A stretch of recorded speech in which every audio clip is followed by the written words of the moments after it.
What's going on, y'all? So listen.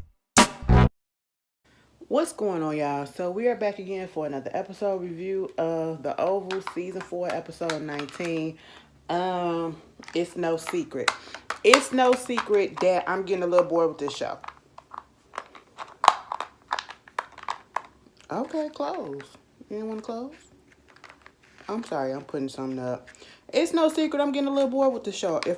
Because you want to know what it is? It's the end of the season, and at least I expected it to pick up. Like, it was cute or whatever, but at this point, it's like dragging. And I'm like, how many more episodes do we have left in season 4 that it's still going the way that it's going? Like, girl, fuck it. Anyway, I'm just sitting here like, okay, I would say, it's been way more filler episodes this season than it's been, I feel like, in the past 3 seasons, to be quite honest. And I feel like this was a filler episode. So honestly, I don't really know how long this video is. I just didn't like it. Not like it. It was just boring. It dragged, okay? Nothing much really happened. It's a few storylines on here that I wish that we can get away with. Throw away. The whole Alan and Alonzo, at least switch that storyline up. I don't like where it's going now. Girl, Alan, he up in his office. Alonzo, you just came back from the president, right? You know how Hunter is. Hunter said go get him some good stuff. That's what you were supposed to do. He was giving you some more time. Girl, why you go up in there? This man went up in there to Alan. Hey, Alan, I just want to say thank you. You saved my ass, all right? And he was like, oh, okay, cool. And he was like, you know what? But I still got to go get some more stuff for him or whatever. And he was like, don't worry about it. I know a dude. I got you. I hook you up or whatever. It was like, you go down to the pharmacy. It's a dude down there that hooked you up. And so, of course, we know he talking about Kareem. And I'm sitting here like, dang. So Kareem and them just know everybody and supplying everybody at this point. How coincidental. And so, keep that in mind. Keep that in mind. Then Alonzo gonna ask Alan, do you want to go out and have a drink after this? I said, you know what? After all of this happened, Alonzo, you've been through a day. You was roughed up by CIA and Secret Service and all that stuff. The Jason situation, you ain't been to sleep properly. Alan ain't been to sleep properly. How about y'all go home and take a shower and then soak in a tub or something or whatever with some Epsom salt, because I know y'all body hurt, okay? Like, how about y'all just go home and go to sleep? Because you ain't finna get a day off, okay? How about you just go home and go to sleep? Freak all that drinking and stuff or whatever. And Alan was like, yeah, sure, because I need like 8 beers. And I was like, is he being sarcastic or what? Girl, at that point, Alonzo had got a text message or a call or whatever telling him to stay where he at and all that stuff. And then Hunter come in talking about what you doing up in here. And second of all, where'd you get that shit from? Because it was weak. It was like powder and baby laxative or whatever. I said, what? He said, what, you want to be shitting all over the place? I said, excuse me, sir, you go get your own stuff, all right? If that's the case, since you're going to talk about the product, why don't you go out there and get your own stuff since it's that important to you, since you trying to stay up. I ain't trying to go to sleep and shit all over the place. I'm trying to stay up. I said, oh, why don't you go to sleep? That's what you need to do, And so at this point, he realized that he up in Alan's office. And at this point, he said, so what is you up in here for? You know him? I said, obviously he do if he's sitting at his desk and he talking to him. He wasn't just standing outside the door or standing up in there. He was literally sitting there like they on some, homeboys type stuff. So why are you asking this dumb question? Oh, because Hunter was finna go in. Hunter said, you friends with this weak bitch? I said, excuse me? And he said, yeah, I had fucked his girlfriend, right? I said, wait a minute. You know what? And see, this is the issue that confused me about Alan's whole storyline. And, the reason why I just didn't understand how come at one point he didn't think or don't think that it's a whole bunch of bull that could be going on in the White House with all the stuff that was going on, like this whole Jason storyline or whatever. What was the storyline?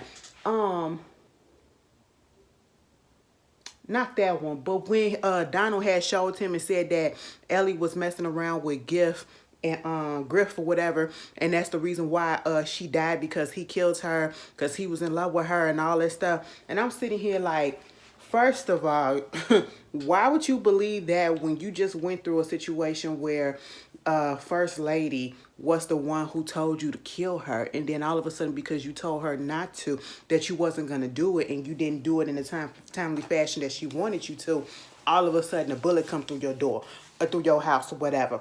And so you're going to believe that? And I said, you literally walked in on them having sex, Hunter and Ellie, and you gonna believe what Donald said? I said, this don't make no sense. And then for Hunter to tell him, yeah, you know, he walked in on me and Ellie having sex. And I mean, was just standing there looking stupid. Okay, what type of man does that? And then the fact that he used to beat her. You know, he used to beat the dog shit out of her. You know, she was just so pretty, so beautiful. And he used to make her so ugly by beating her ass and all this shit. I said, hold up, Hunter. Tell me you not trying to talk like you got a little bit of morals or whatever. You will the life out of somebody, but you won't beat they. I said, unless it's Victoria, you won't beat them. Because you know what? That's just what it was, all right? You know, I was just sitting here like, this is crazy. Y'all are ridiculous at this point. I said, you know what, Alan, that'll be the day I quit. Because even, you know, even Hunter said, I don't understand why you still here. I would have thought you quit after that. So, honestly, I would have quit too. I would have said, F this, give me a recommendation somewhere else and go get a security job somewhere else, okay? Because, or put me in a different department. Put me in a different branch of the government because I ain't got time for this, all right? Moving on from that, you know, Nancy up in the hospital. Richard told, what's her name, Priscilla, to come over there to watch her when he go home because he has to come back to the White House to finish some stuff or whatever. And so, you know, she said, cool. A girl, come to find out what we already knew. Nancy had a whole bunch of hallucinogens and drugs up in her systems, okay? And so, you know, Richard was like, damn. And so the doctor was like, is it a problem, whatever? You know, we don't really want her to go because if she's being harmed or whatever, you know, we need to have some notes about this. And he was like, no, she's fine, she's fine, she's fine. I said, all right, Mr. Doctor Man, you did what you had to do. Please go out, exit the scene. And so at this point, you know, he was about to take Nancy home. Nancy all of a sudden get up into her, you know, I had this feeling that something is going on, like I'm losing my limbs, like I don't have my arms. And he was like, baby, you got your arms right there. And it was like, you know how I feel like when a person have their limbs cut off or whatever and they still feel like they still got it. That's what it feel like I got my limbs cut off. And I said, what? And she was talking about both her arms, and that's the way Picky and Barry, those was her arms, and she don't got them no more. And you know, she told what's his name? Barry dead. I don't know where he at, but eventually, some way, somehow, soon we gonna find his body. I said, dang, and the way she said it, she was still, you could still see that she was under the influence, okay? And I said, oh, Lord. She said, take me home so I can go get my Bible and I can go pray. I said, oh, we got God up in this too?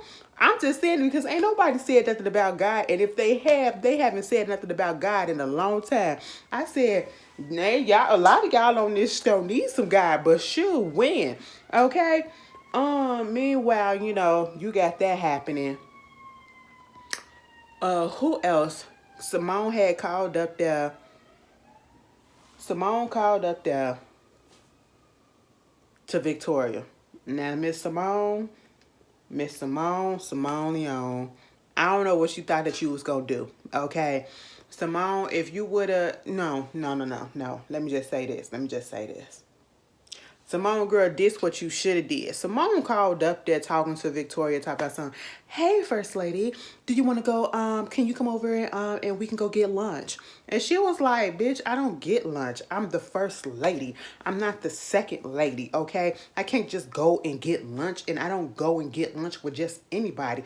You don't even fuck with me, so, and I don't even like you, so what you talking about? You mean, do you want to come to the White House so we can have lunch? I said, well, damn, Victoria, you ain't have to do all that. But I mean, what she said was right. But you ain't have to say it like that, you know? And she was like, guess. Okay. She said, girl, what you want to have lunch for? Cut the shit. And she was like, okay, let me put it down. All right. So, whatever it is that you're doing with my husband, it ain't gonna work.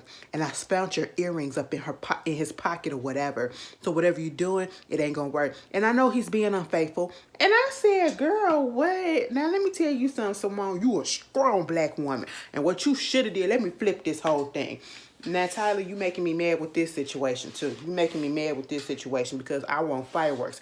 And if you want to be dramatic like the soap operas be or whatever, this what you should have did. You should have had Simone pop up on that ass, okay? You should have had her pop up. She got clearance to the White House, okay? And they was like, you know what? You ain't on a book. She said, bitch, I'm the second lady. I can go where I please, okay? I don't care. And she would have just popped up and bopped up in that Oval or where would she be at? She'd be in the family residence and popped up in there and then cuss Victoria out. And before she even said anything, slap her. A real dramatic slap. And then say, that's for fucking my husband. I know that you're fucking Eli. I know that whore is not faithful. And then but the fact that he's gonna pick you of all people to fuck around on me with, it's like, me? And then there's you? What a downgrade. Bitch, dramatic. If you wanted to be dramatic and seen, I forgot to say that. That's what you could have did, bitch. That's what you could have did. And then they could have got to fighting. Because you know what? We ain't got a real good fight scene between Victoria and somebody else in a minute. I mean, we had one in the first season when that very first episode, Hunter, I said, I'd never forget when she threw herself against that wall. I said, girl, you're crazy. Okay. And then remember the fight that she did when she beat up Denise up in her own place. I said, how you gonna come into somebody else's place of business that is clearly not a fighter and beat her ass the way that you did in her dressing room? Wow, that's kind of foul. That's kind of foul. I just was like, damn, Victoria, you know? And I just feel like it's time for Victoria to, you know, get into another fight, another situation like that, you know? And I just feel like Simone just looked like she probably beat her ass, okay? She looked classy. She looked like she got sense. She looked like, you know, she can keep it together when she needs to keep it together. She's very elegant to me. But when it comes down to it, mama looked like she got those hands, all right? You know, don't ever judge a book by its cover. The cute ones, the quiet ones, you know, them be the vicious ones, okay? You got to look out for them. Now, I really wish that would have happened or whatever. She was like, girl, get the fuck up off my phone. And truth be told, the way that Victoria responded to her, I would have did the same thing. Like, if you ain't got proof and if you want to do these little idle threats, girl, you ain't going to do nothing. Plus, I'm in the position that I'm in. Girl, what you going to do? I ain't scared. Okay, I am the first lady. What you going to do? And then I said, see, that's why I said it should just been a pop-up. It should have been a pop-up and she should have just got popped, okay? But, of course, Victoria gonna call Eli, talking about your wife called me. What does she want? You know, asking to do lunch, you know, telling me how much of a faithful man you are. She really said that? Yeah, she said that. I said, you know what, Victoria? Keep on stroking this bad ego and setting up whatever it is that they setting up together. I have no idea what it is that they're trying to do. At this point, I don't know if they're trying to get Hunter out the business and take over or whatever together. At this point, I just don't understand. Okay, we get that you having a secret love affair and that y'all got a plan that's going on, but what exactly is the plan? What exactly is the plot? Like, what, y'all about to take y'all spouses out? Because at this point in time, we don't see it, you know, because now you're so stressed out about the whole fact that Jason is still running around here when you killed him, which is like, so what was the point of killing him or attempting to kill him, bringing that up if this was not the plan in the first place? I don't know. If y'all would see, that's what I'm talking about. It just don't make sense. Like, if you're messing with the vice president and the vice president came through and was trying to take y'all down, right? So why would you need to take Jason out? But then at the end of the day, the VP knew that she tried to take Jason out. You can't tell me no different. Plus also, you know, somebody said, and a couple of y'all, I sent the suggestion that maybe Eli is his son. Eli is the daddy. I could see it as a possibility if Eli is biracial. I mean, he a little light skinned or whatever, but you can clearly tell that Jason is a little biracial. He got a little bit of European up in here. I was about to say a little bit of white. He got a little bit of other up in him. Okay, now if Eli is a little biracial or whatever, a little quarter or whatever, then yeah, I could see that. And that would have made for a good storyline too. Dun dun dun dun. Cause he's your son. Okay, I would have been like, you know, dumb. I don't care. I don't care how many times we seen that. Because he's your son. You know, it just gets you. You just be like, oh, all the time, all the time. Bitch, I would have been sitting here like, damn, what? What? You mean to tell me you been fucking this nigga this whole time like that long? That long? Wow, so you been back in the gap 17 years? 17 years you been doing this shit on and off? What is going on? That would have been something. That would have been something. I said, damn, so Eli, you came all the way from where they was that? In Ohio or Michigan or something like that? Girl, that was a lot. That would have been cute. That would have been cute. Baby, I just rewrote the whole script. We rewrote the whole script, okay? Like, truth be told, me, you, everybody in the comments, we all got a better storyline than anybody else, okay? Than the person that's actually writing this shit. Anyway, moving on from this. Listen, at this point, I'm highly debating if I'm going to come back for next season. It got to be something explosive that's going to make you want to come back full force, okay? But anyway, meanwhile, you got that stuff going on. And I'm just sitting here like, Simone, you missed your opportunity. You really did. Because your husband ain't going to tell you the truth. Okay? His dumb self. And I hope you don't believe the foolishness that's coming out of his mouth.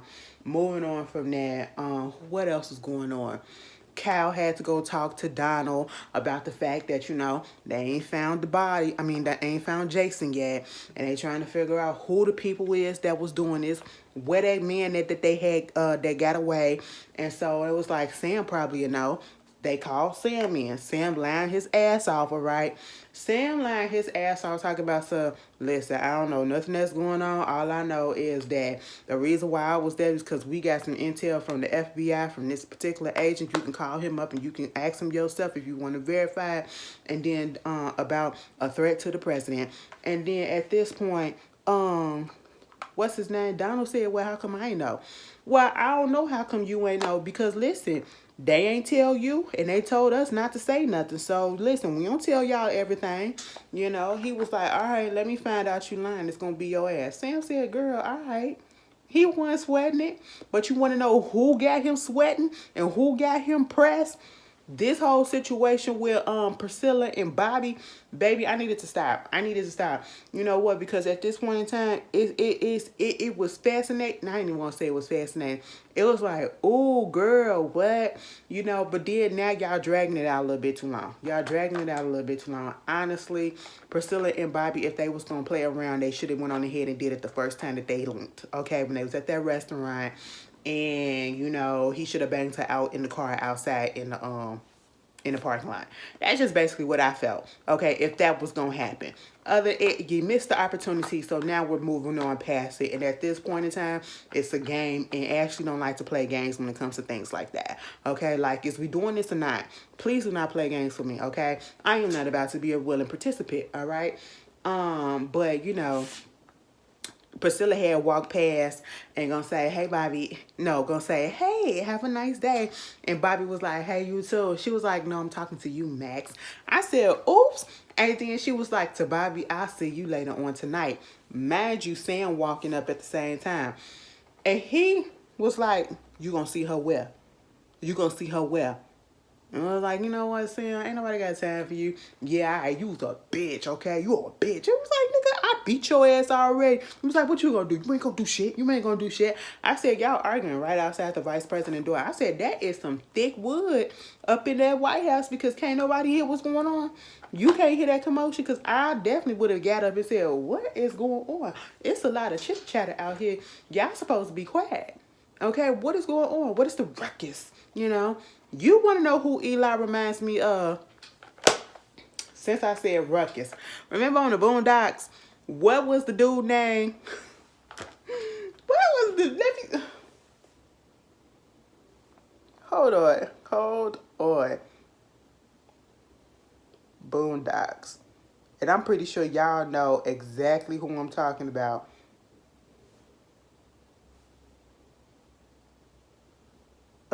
What is his name? Oh my goodness. Where is he? I hate it. I hate it. I hate it.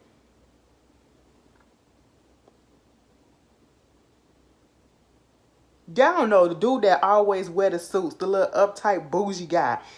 What is his name? Y'all know exactly who I'm talking about. Damn, and somebody gonna tell me too. Let me. Y'all, we got time. We can look it up.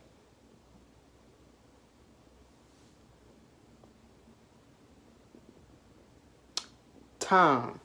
That's what he look like. Tom Du Bois, okay? Tom Dubois. That's who he remind me of. Just as bougie, just as dumb, you know. Just stupid. That's who he remind me of. I never forget that episode. Was he one that he was up in about to go to jail or what? I gotta go watch the Boondocks all over again. That is some classy stuff. I am so mad because I literally just saw that they canceled the Southside. Southside. Y'all, I don't know if y'all was watching it on HBO, but it first came on, I think, Comedy Central, and the last two seasons came on HBO Max. HBO Max then canceled it now. And I hate that because that's Chicago. You know what I'm saying? Punks. And that's a good, funny ass show. If you ain't seen it, go on HBO Max and watch. It's 3 seasons. I think it's like 8 episodes each. So it's real funny. And the cameos is hilarious. But anyway, that's who he remind me of. But, Sam, if you're gonna beat Bobby ass or attempt to, please try to do something because we're tired. Y'all can get rid of that storyline too. I'm over it. The whole Bobby being in his feelings or whatever about Lily, we can move past it. We can move past it, okay? Ain't no heart when we up in war, okay? That's just how it is. That's just how it is, okay? Moving on from that, what else happened up in this episode? What did the episode start with? Girl, the whole situation with Kareem and Sharon, okay? Sharon, she was over there. She found that phone. And then Kareem come out there and he realized that, you know, she had a phone or whatever. Sharon had took her phone off before he came out there and, you know, called the phone, made sure that it was buried. It did ring. And so now she is like, oh my God, what happened? What is the phone doing here? But then when Kareem came out there and he was about to tell her about what happened, and then he saw that she had the phone and was like, who phone is that? I got a new phone. I got a new phone. And at that moment, I was like, why you ain't just say, you tell me, because I just picked this phone up in your house from underneath your couch. And what is it doing here? And why has it got blood on it? So they going back and forth about who phone it is and where you get it from. And he's snatching both her phones and calling the number and seeing who the last call on her phone and all this stuff. And she was like, so what's the deal? He wouldn't let her leave. And he was like, I tell you, baby, come to find out. She gonna say, we've been sitting here for hours. We've been sitting here for hours and you ain't telling me nothing. And I'm sitting here like, what? He said, I just don't know how to tell you. I said, just tell her. You came home and you saw that Barry was dead on your bed. And that's just it. Because now she was like, so how did Barry phone get up in your house? Did you hurt him? She said no. Or I should say he said no or whatever. And so, you know, when she finally said that Barry was dead, the last thing that we seen with them was her talk about something. Listen, I'm finna get the hell up out of here. I'm finna get the hell up out of here. I gotta go. I gotta go. Girl, I'm sitting here like you should have been left, to be honest. I don't care what Kareem little ass would have did. You should have been left. As soon as you found that phone, you should have opened up that door and you should have jetted out of there. That's what you should have did, okay? You gave him a little bit too much time and opportunity to get back up in there to question you. Then you sat there for hours for him to question you or to not say nothing. Girl, I definitely would have left, okay? And then when you found out you finna leave and y'all finna struggle or whatever, baby, you should have started stomping his dick, okay? That's what you should have been doing. You have to immobilize the person that's coming at you. He got you all up on the floor because you done failed at everything, and he trying to get you down and all that shit. You better start kicking. I mean, you kicked him for a second, but baby, kick between them legs. Kick them little nuts, okay? Kick them little nuts and all that stuff. Nuck if you buck. That's what you should have did. And then once you kind of get him down, you should have stomped on it. And then you should have did like that to it, and then you should have jetted out. That's all you had to do, okay? Because he wasn't going to be able to get up. He wasn't going to be able to get up. If he would have been able to get up, he probably wouldn't have been able to run because he was in too much pain, okay? That's just all it is. I'm giving a suggestion, you know. That's how you could have escaped a little bit. But hey, that's just what I would have done. But moving on, they just going to be, he going to have her trapped up in the apartment, okay? And I'm just sitting here like, no, Jerry, you ain't going nowhere. I said, excuse me, bitch. You who? My own damn daddy don't talk to me like that. Ain't no way in hell you gonna talk to me like that. I said, you mean to tell me, Sharon, you don't keep a blade on you? You used to work at the strip club. You don't keep a blade on you? Like, girl, what? You should have had a pocket knife that you pulled out that purse. Stand what? You better stand the fuck back. Okay, that's what you should have did. But anyway, after that, Dale, he was over there at the pharmacy, girl. They got Dale there by himself. Somebody called up in there. Mind you, the same person, Antonio, had called, I think he called Alan or somebody or whatever, talking about the stuff. Drugs and all that shit, right? He wound up calling up there at the pharmacy. Dale answered the phone because Dale the only one that's there doing his actual job. You know, Dale probably thinking like, these niggas.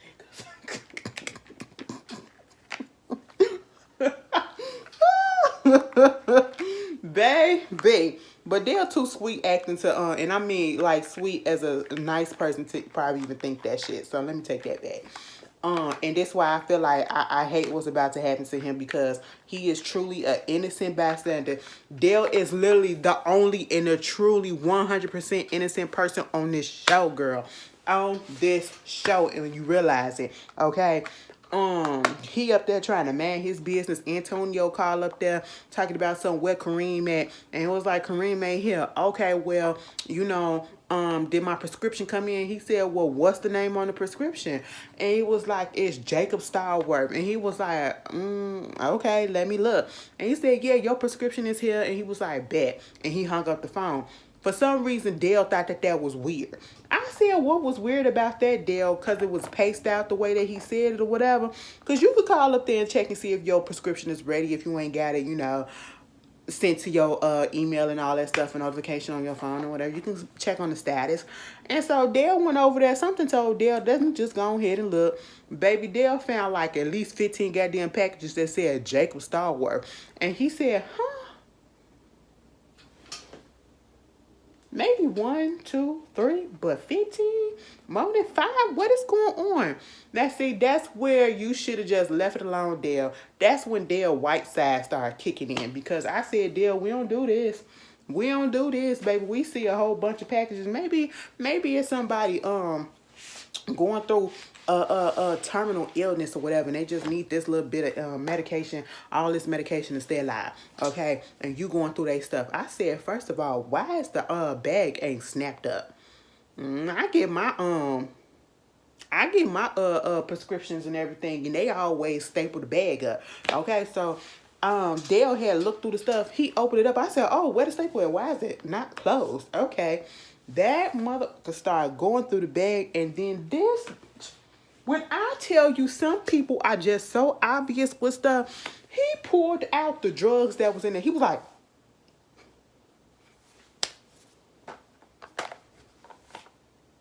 oh my God. Oh my God. I said, put that shit down. Put it back. Put it back down. I said, damn, God damn. What if somebody would have saw that? Did he finally get the clue to just put it back down? I said, put that shit back on the shelf and dust your fingerprints up off of it, Dale, okay? Because you was not supposed to see that. Baby, all of a sudden, here come out Alonzo. Because remember, Alan said he got a guy at the pharmacy that could hook him up with some drugs. So at this point, Alonzo come up in there asking him, you know, he got a prescription, and he said, okay, what's the name on the account? And he was like, it's Jacob Stallworth. So, of course, Dale thinking that it's for him because, you know, you the person that just called. But it wasn't him that just called.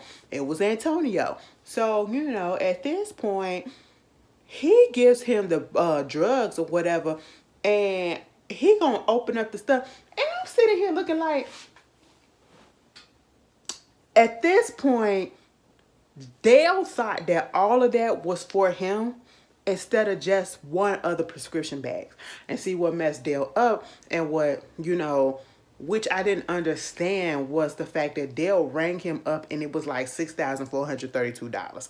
I said, now Dale, you know that shit don't sound right to you, okay? And we are not ringing up drugs on the freaking cash register like that. And I'm talking about street drugs, okay? That was cocaine. All right, so what we're not gonna do is bring that shit up like that. 6,000. They're gonna tell him because Alonzo said, wait a minute, what? No, you got me messed up. But he was like, I ain't got that type of cash. I ain't know it was gonna be like that. And he was like, I mean, what? You ain't got a credit card or nothing? And at that moment, Alonzo flipped and said, so what you doing? You selling drugs up in here? You selling drugs up in here? Put your hands on the counter. And then gonna go behind the counter and put him in handcuffs. I said, now, excuse me, Alonzo, what the fuck was that? How dare you flip the script and say, are you selling drugs up in here when the whole reason that you came down there was to pick up some drugs? I said, what?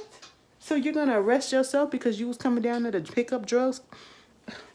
That just didn't make sense to me. I said, Poe Dale. Shit always happening to him. He just trying to be a good guy. Girl, talk about being a good Samaritan and always getting fucked over. Anyway, y'all tell me what y'all felt about this. And I'll see y'all later. Peace.